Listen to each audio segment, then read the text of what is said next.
Asi chataramba ndechekuita ugoikoi mberi kwedu amunoti azvichaiti kuterana mai. Ngazviziwo kuti kuna ana mai pa social, kune zvimbuya zvakatopfura inini zviri pano. Atizonyarari tochiona zvinonyadzisa. Atizonyarariba. Atisi kuti ngavasiyane, atisi kuti ngavasaita zvinhu, atisi kuti ngavasahasela pa social media kuhasela. Pane vanhu vakutotambira masaga emari pano pa social media.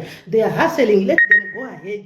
Vati zvimwe zvinhu azviiti ndo zvazosakisa kuti vanhu zvitenderere vanhu vataure mu social media. Tete vacho vadai inini mashoka atete handina kuafarira. Mashoka ndaona atete handina kuafarira. Anyora tete kuti unomboti unomboerengwa erewo amungasarudziri mukoma munhu kuti ade ndiye waakadai yeye. Asi isusu tiri kuramba sana mai tinozviziva kuti munodanana. Tisiva chisiyayo pokuti social media who are you kuchuzira munhu wokuda. Uri anani kungachuzira munhu unoda kuzorara nemukoma wake here. Inini kana ndiri mai kana ndamuramba muroora ndoda kuzorara nemwana wangu here. Azviitiba tinogamuchira zvagamuchira mwana wedu zvauya nemwana wedu tinogamuchira. Chatiri kuramba kumonerana mutauro wani vanhu vasina kupfeka kutamba vanhu vasina kupfeka tichiti mve chinhu chiya chemukati chiya azvizona sukuita kumberi kwana mai. Azviitiba mumwe munhu achatoti igodo waunoti wasiwa. Ndimi munoita kuti nyika irambe yakaipa because munosapota zvinhu zvakaipa. Pane kupfeka vakatamba vakapfeka is fine. Hapana vanhu vasingabvumidzwi kutamba kana bam jive ya takakura tichiita. Chakazoipa ngechekuti umwe uri mberi wakadai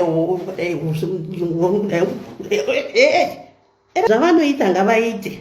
Kana vapfeka hembe dzavo zvakanaka kwete kuti wopfeka kakafupika wopfeka kakadai uchitambuka tichiona chiti raise mukati azvizonasi kuita. But isu atanga na one video rakambobviswa naZuckerberg.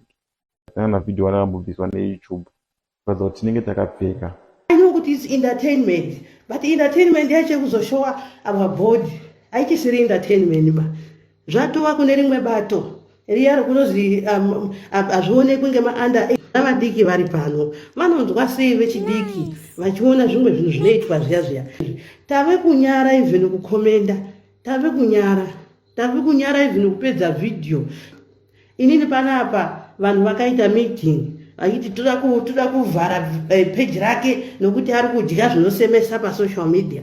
Asi izvi ndo zvamuri kuda kuti zviende mberi muone muchiita zvimuchiameno hazvinasi kuita ba. Ine vanhu vakaita meeting kungoti Facebook inondida handiiti zvokutuka vanhu, handitori maskiti evanhu, handiposti zvisiri zvangu, ndoposta zvangu nguva dzose. Ndakauya pano ndichichema pano mwana wangu wadzingwa paaigara, mwana wangu waitwa seizvo zvari kutambura. Hakuna kana munhu wani akamboya achiti Madhumbe ndikupe mari.